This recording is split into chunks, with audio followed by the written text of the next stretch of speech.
Good morning, Cormac. Good morning, brother. How are you? Yeah, good, my man. How are you? Hey, yeah, pretty good. How good's lucky? Just repping. I won't lie. It wasn't first take. Nailed it. We had a script going on. Yeah, I should have, before we get over to you, I should have just recorded him as he was talking around the room. Because I asked him, hey, why do you listen to the radio? And he's like, I don't know, because my mum likes it. And it sounded so genuine, but it was also a good sign that kids can listen to it with their parents. But then when we scripted it, he was like, because my mum listens to it. You're like, mate, what happened? But I get it. It's hard to speak. Hey, brother, thanks for joining us this morning. How have you been?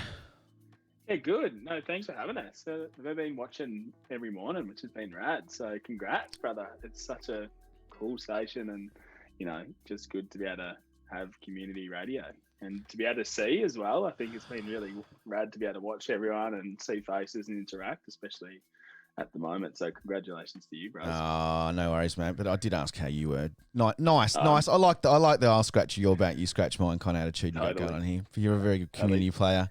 And you're down, whereabouts are you at the moment?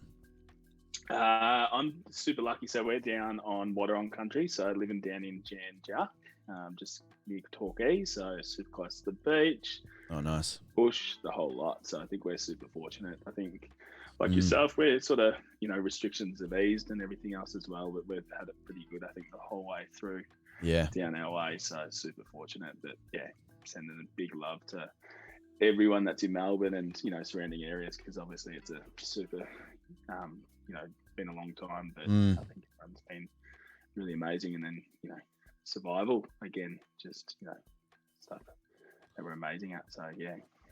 It has been, and I've been enjoying digging around for healthy news stories and things to talk about, and it's not hard actually to find some really good stories about what exactly like every day and what's been happening. And it's not just in Australia, but it's worldwide. But we do naturally hear lots of problems and people suffering, and it's a reality too. But it's not the only story going on. Totally. Yeah. Totally. Yeah. Yeah. I think, it has been a, super difficult time, and there's been some really sad stories, but I think at the same time, there's been some really ones to celebrate and to continue celebrating as well. And I think, the work that we've seen through the work that we do with Ngarrimili and Strong Brother, we've seen some amazing achievements in terms of from community.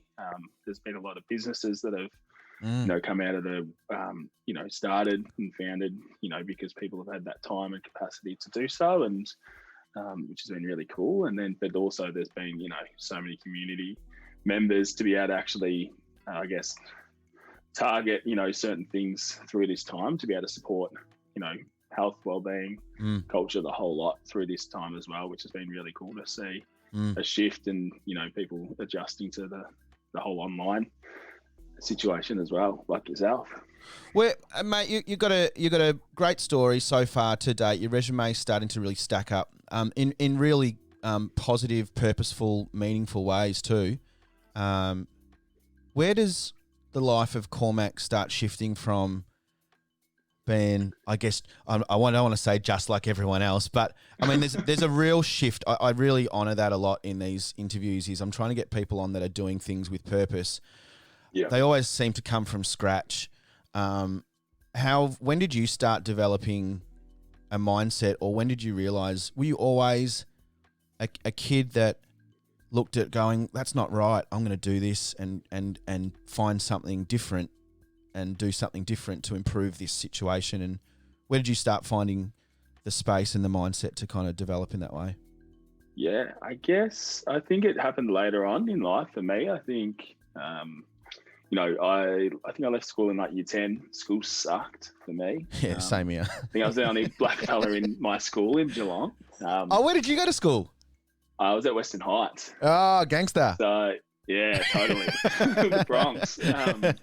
And so I think, and just had to deal with a heap of, just the, racism, discrimination. And I think like most days, I think I, endured, name calling or, bullying or whatever it was from pretty much as soon as it hit year 7. Like as soon as I went from primary school into sort of high school, it sucked. And I think, it went on for ages. And then like through that time, my parents separated, and, dad was part of the Stolen Gen, and so had his own sort of journey and everything else as well. And so just didn't have, I guess, sort of the people to be able to talk to, or didn't even at that age, didn't want to put pressure or add any pressure onto them, I think, as well. But looking back now, completely different way of thinking.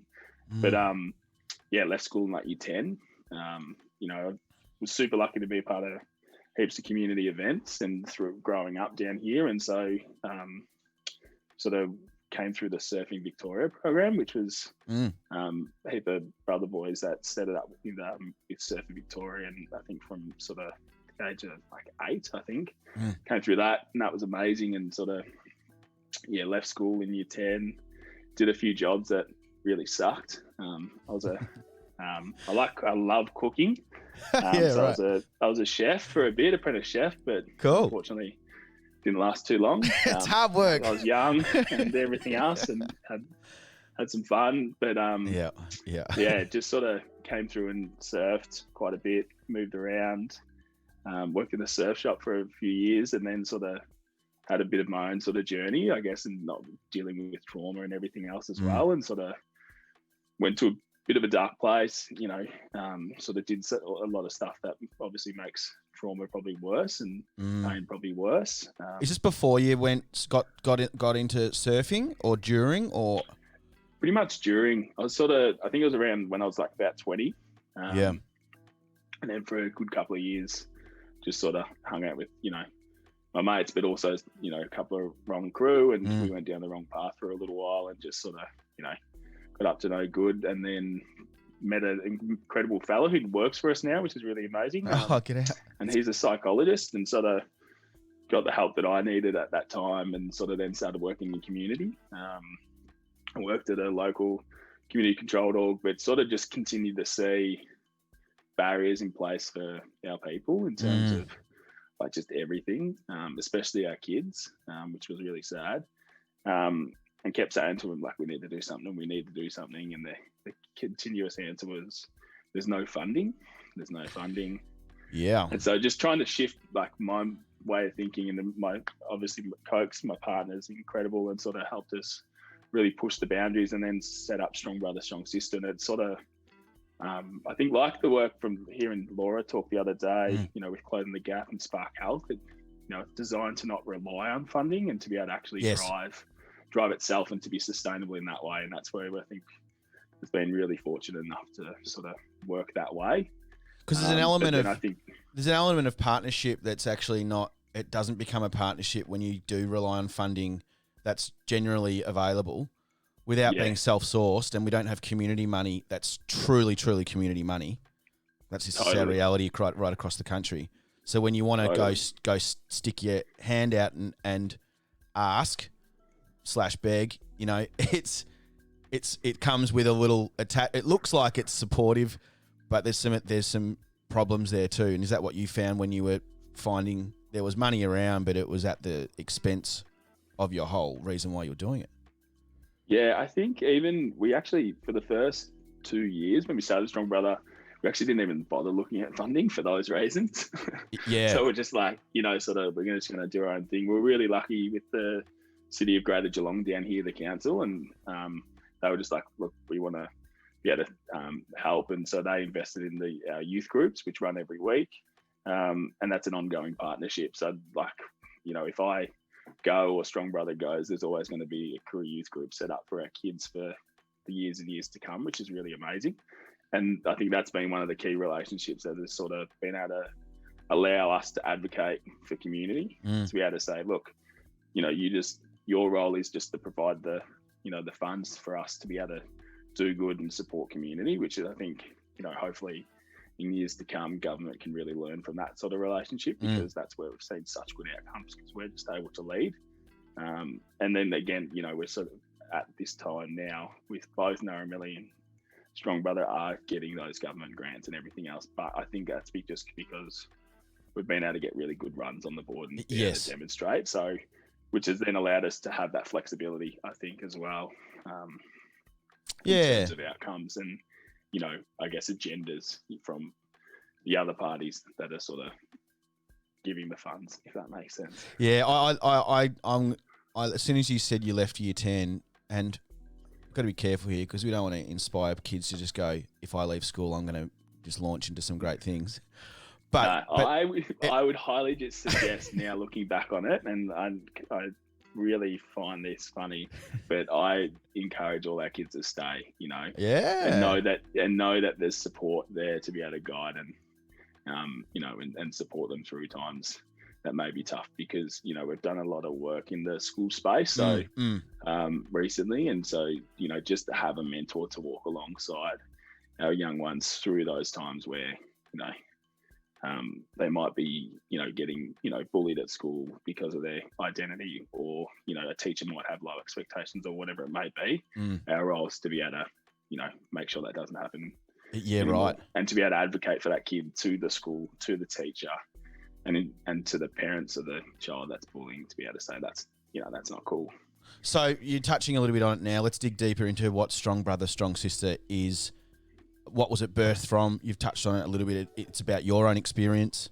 And how did that start from the smell of an oily rag? How's it still going? And what is it running for today? And yeah, I think we set it up literally just when I was working as a health Aboriginal health worker. I saw so many men that I was supporting sort of leave us at such a young age, and sort of was really quite sad to see. I think in 6 months I saw 6 men pass away from preventable diseases. So it was like, we need to be able to, early intervention and prevention is such a key thing, I think. And especially is something that government should start looking at as well.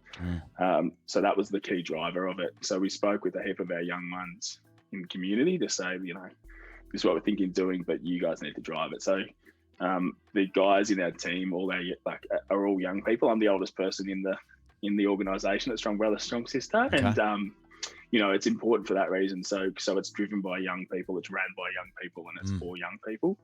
But it literally, I quit on the spot at my old job because I got sick of just getting told no.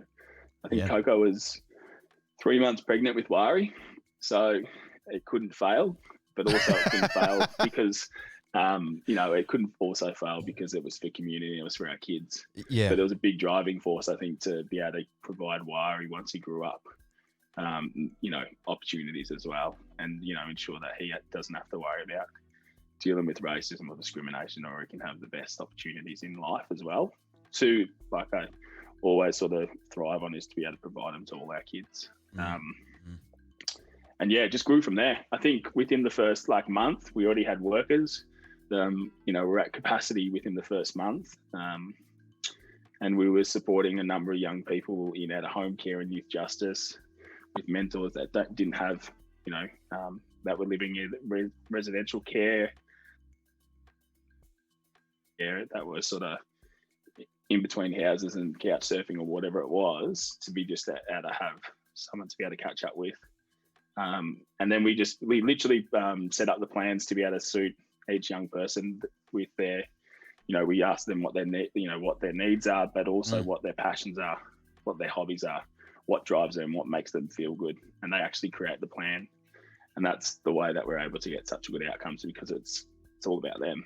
If a kid loves surfing, or a kid loves arts, or a young person loves, just culture is their driving force. We focus on that to be able to draw out, incredible outcomes, but also to be able to support them in the things that they love to achieve good outcomes.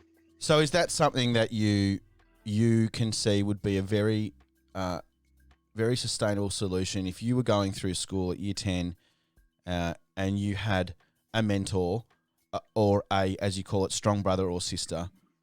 Yeah. It would have changed. It would have just given you someone there to go, I can do this. All you need is just one. And you're saying that a lot of, are you dealing primarily with First Nations kids, youth? Yeah, literally, to answer your question, definitely. And we literally only support First Nations young people. Cool. So we support kids from our children from 4 to 25 years old, with mentoring and with youth groups and everything else as well. And I think last year we did a big piece of work in schools, and the key thing was those days that our mentors were in the schools to run workshops and support for those kids. They turned up every single day. They didn't miss a day, and it's what they were craving. They were craving it. Yeah, craving it. But I think also, like, we came into those schools and we were told that, you won't be able to get those kids to engage or whatever else. And it's like, well, those kids have turned up every day when our Keaton or Ruby and our mentors have been there. So what are you guys doing wrong? Because those guys are showing up every day, and the other days they haven't shown up. So it's like they're there because they enjoy that day. Yep. What's involved in that day, what empowers them in that day, but what makes them feel comfortable and safe on those days as well. And how can we inject that into every other day? Mate, it's so good. It's so nice to hear it, and I had heard about what you do before, which already feels good, but it's so beautiful to hear the context and how it relates to you and relates to a lot of young Indigenous people. And we've got a little comment coming in as well. A few comments saying this is awesome, very enlightening story. And we've got Adam Muriel, so Yorta proud, always punching above our weight. Maybe not your weight, Adam. I'm jagging, Braz. Too deadly, brother. Great story. Thanks for sharing. Hey, talk about your paddle. Yeah. And why would you do that? How did it go? I think I was tricked. I was tricked in by a brother of mine, a good friend of mine, Zebby Walsh, who lives down here as well. He's a madman. And he paddled on a prone board. So for anyone that doesn't know what they are, Bondi Rescue, what they use to save people out on, those boards. He paddled one of those from Victoria across to Tasmania. And so just literally on one of those prone boards. So he's a madman, beautiful human being, and does a lot of work with our kids and the fam as well. But I hit him up to borrow a board when I was organising to do a paddle to raise some money to start Strong Brother. And then I think 2 months before he was leaving, he'd done this thing last time with Red Bull, and he'd organised another one to paddle from Papua New Guinea back to Australia. And he texted me saying, would you be interested? And we had a few calls, and he made it sound really easy, and it was going to be sweet and everything else as well, which is what he's really good at. But ended up flying into an island called Saibai Island, which is probably like a kilometre off the land of Papua New Guinea. And so we stayed there for a week and actually made traditional dugout canoes with the Saibai owners, traditional owners there. And I think we made two of them. They weighed about 700 kilos at the start, which is crazy because they were literally a dugout tree. At any point during that digging, were you thinking this is a silly idea? What? I thought. No, I was. Were you loving that part? I think just to be able to have that experience, to see it firsthand, because I think just to be able to see how strong their culture was up there, coming from, I guess somewhere that was really highly impacted by first colonisation and everything else as well. But also just to see another culture and how they work was really amazing. But we cheated. We had there was in the docker that doesn't lie. We were using chainsaws and everything to be able to speed up the process. So we sort of did cheat to make those. And I think, and the brother boys from Saibai really did a lot of the work because I think they were getting frustrated at how not good on the tools we were, I'd say. I've got office hands. It was amazing. And we had to hunt and gather all our food, which was incredible. And we island hopped all the way down back to Cape York, Australia. We saw a heap of tiger sharks. Wow. Which was amazing and beautiful. And then there was this other fella called Bo, who was this wildlife expert who was loose. And, we caught wild pigs. We were we had literally chasing after wild pigs to catch them for dinner. Had you ever done anything like that? I know you spent a bit of time on the water, which would have been great. Like, you wouldn't have gone, whoa. You would have been pretty comfortable with that. But chasing a wild pig, when's the last time you did that before you did that? Never. Are you gung-ho straight in? Are you like, all right? gun ho through I guess the grass on a deserted island. That's probably the same height as me. I'm running and then just stopping for a second thinking, this is insane. Like we're in the middle of nowhere, or being sort of chest deep in croc infested water in the mangroves waiting to get a lift back around the island once we'd finished hunting with a pig on our back or a fish, and then realizing once we got back that there's crocs in the water, just stuff like that. I think how naive I was through that time probably helped us not to get scared or worried. But then looking back on it now, it's like, but it was amazing opportunity. And was it to raise funds? Was that right? Was it? Were you using it as a bit of a springboard to promote and journey back into what you're doing? Bit of both. So I had the paddle coming up down here, and so it was a good sort of way to gain some traction and everything else as well. But I think for me it was to be able to really show our kids that if you set your mind to anything, you achieve it. I never thought I'd be able to paddle a 700 kilo tree that we made across a country, from one country to another, with I think a month's training. I was told a month before we flew out. So, just stuff like that to be able to, tell our kids you achieve anything if you set your mind to it. And I think that's really important to be able to set high expectations for our kids to know they can do whatever they want to do, to know that they can be whoever they want to be, which was the main driving force. You talked about it was in preparation for a paddle. You're going twice. Going twice, bros. What's the paddle about?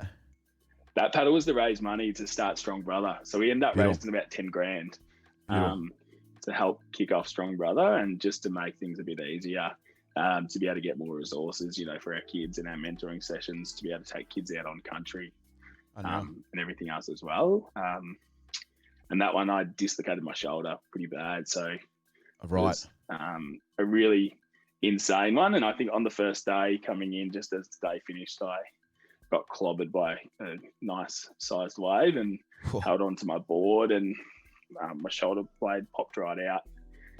And then I didn't tell anyone until the next day once we started to paddle again, and it was excruciating. Man. There's no go. You can't paddle with a busted shoulder. Nah, I did 2 Ks with it and then was in severe pain, so I just called it quits. But that's incredible that you did 2 Ks, mate.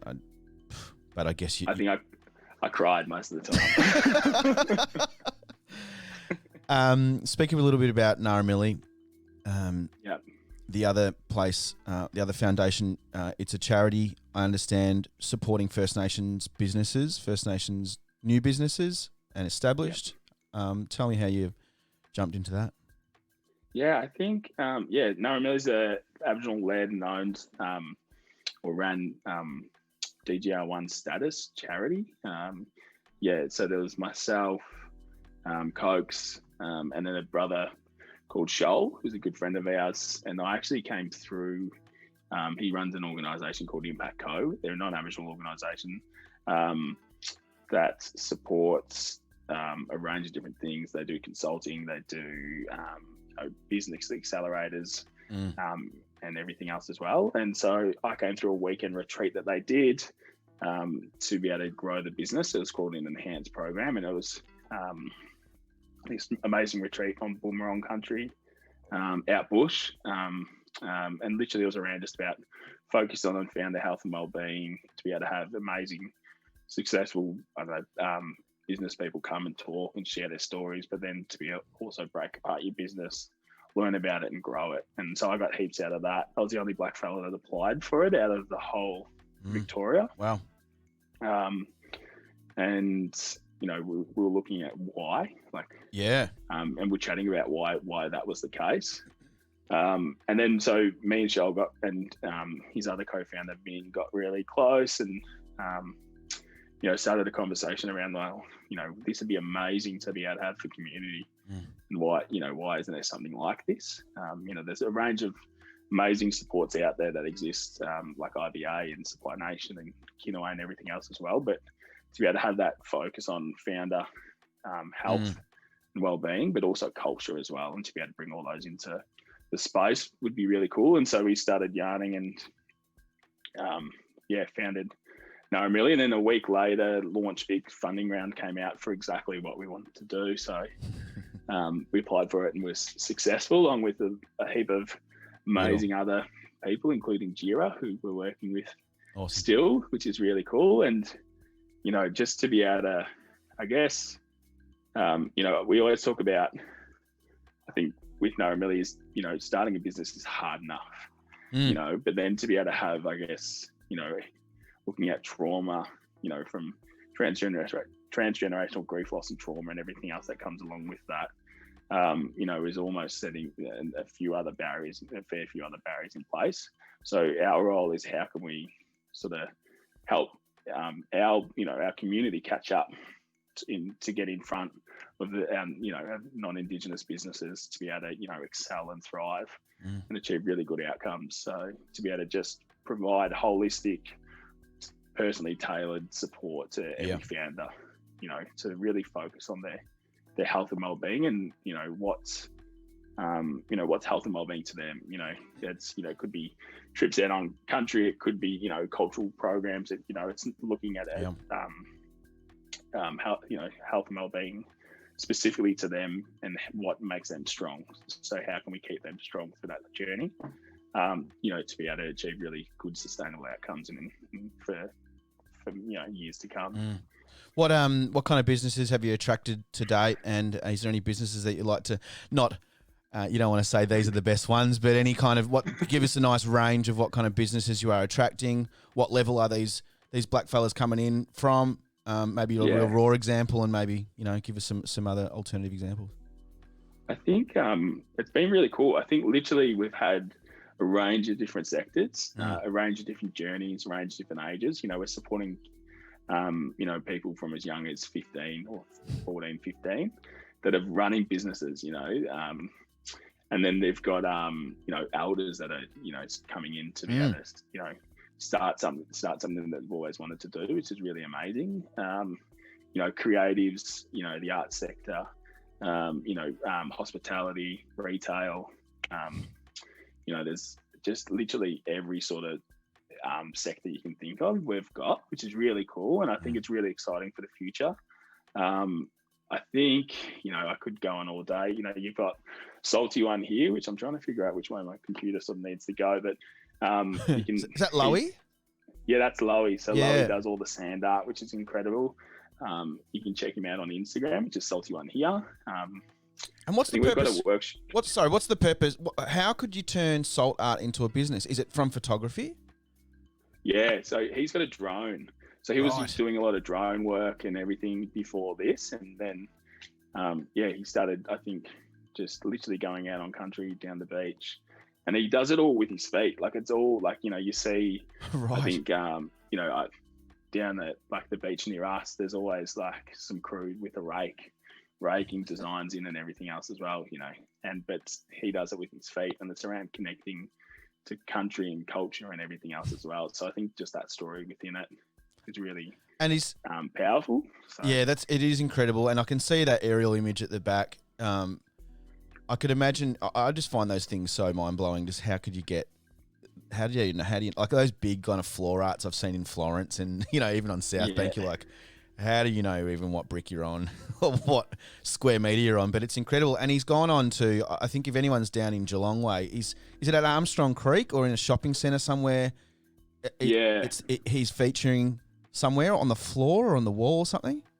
I think he's got, I think it's in the Armstrong Creek estate. So there's I think there's a gallery there. You can check all his work out. That's right. It's going. You can buy it directly from him on his Instagram page, I'm pretty sure as well. And then I think it's also the Summit Nirvana Aboriginal Cultural Centre on the Torquay Highway as well. So he's got it sort of around everywhere. But literally, I think he's, can send it out to anywhere across Australia and the world, which is really cool. So that's incredible. But there's heaps, there's so many cool crew like Paul McCann art, which is really cool. Does, paintings, bling, so jewelry, and textiles and everything else as well. And Wild Black Ant, Wild Black Arts is another one. Tamarong woman, bush tucker artist, designer, weaving and does these beautiful woven pieces, mats and everything else as well, and they're just incredible. Mabu is another epic one for anyone in Melbourne. I want to get Nornie on here. I met her a couple of weeks back when I was kind of scouting around for a little bit extra work. She's a champ. Yeah. I've damper workshops and just using all native ingredients. Is high energy, passionate. She's awesome. Yeah, and the food's delicious. It's incredible. Before COVID. Yeah. And just all around legend, I think, and just what they do is really cool. There's also Street Feast, Dale and Jenny. They're another hospitality crew. Cool. What are they doing? What are they doing? Like kind of street trading, mobile food van kind of stuff?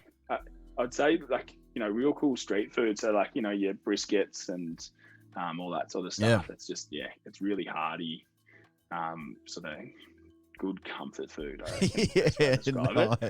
And then just little, musicians like Kihu and Brett Lee, all those crew, Birds. I think, just to be able to see what they're doing such this time, like Birdman, all these new music that's come out just, during COVID, just bangers. Like, it's so good. And to see it, I think the other day I was sitting here in the office at home, and they're building a house across the road, a heap of white fellas playing his tunes. Oh, were they?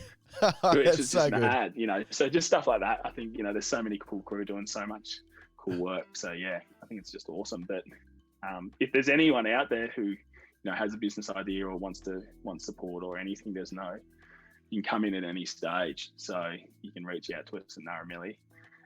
Shelley, our amazing general manager, is just an absolute legend, and I think we have a lot to thank her for all the work and where we are today as well. And I think a lot of the businesses would say that as well. Got another comment here. Important to try to incorporate Aboriginal frameworks of social and emotional well-being into mainstream biomedical models of primary healthcare. Yeah, very true. So if people want to look at some more businesses and all the work you do, what's the website that they can go to?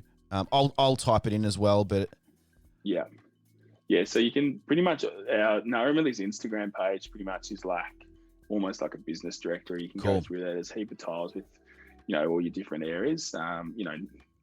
Arts, at home, food. If you go there, which is NGARRIMILI.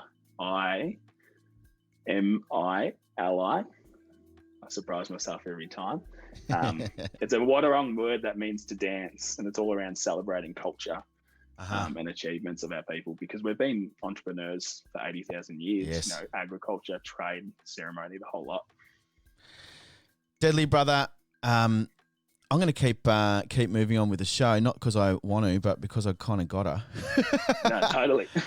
I think we've unpacked hopefully enough for people to head over to your page and get behind it. And I think it's really important to hear about good things, and you're doing a great thing with purpose and meaning. And it's great to hear that you're supporting things that really mean something to you and where you've come from. It comes through in your message, and all the best for your next few months, man. Matt, thanks, brother. Thanks for having us. Loved having you. Yarn. It is. Tell Lockie I say good luck. He's coming up. Is he jumping on? He's going to jump on. Yeah, he's waiting for you to get off. He's going to get his shark. I'll get off then. I'll see you later. He's going to get his shark headphones on. And I asked him yesterday what headphones you're going to use, and he said these shark ones. I said, what kind of shark is it? He's like, a normal one. It's going to be an interesting chat. Hey, people are chiming in here on the chat. You can't see it, but give us the links. I'll put the links up on our Really Good Radio Facebook page, but also in this chat pretty shortly. Ngarrimili on Insta. That's NGARRIMILI. Follow Cormach Evans if you want. Strong brother, strong sister. Here comes Lockie now. Yeah, bros. Yeah. All right, mate. We'll see you afterwards. Hang around. Love having you. Thanks for having us.